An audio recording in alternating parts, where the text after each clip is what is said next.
This is why you need to start trading crypto today. Imagine turning your spare change into serious gains. Sound good? Let's go. First things first. What is crypto trading? It's buying and selling digital currencies like Bitcoin and Ethereum. Think of it like trading baseball cards but with digital money. Step 1. Choose a reliable exchange.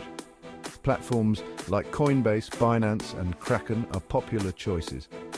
Just make sure to check the fees and security features. Step 2. Set up your account. You'll need to provide some personal info and verify your identity. It's like opening a bank account, but quicker. Step 3. Fund your account. Transfer some money from your bank or use a credit card. Now you're ready to trade. Step 4. Start trading. Buy low, sell high. That's the basic idea.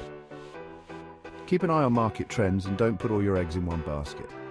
And remember, the crypto market can be volatile. Start small, learn a lot, and happy trading.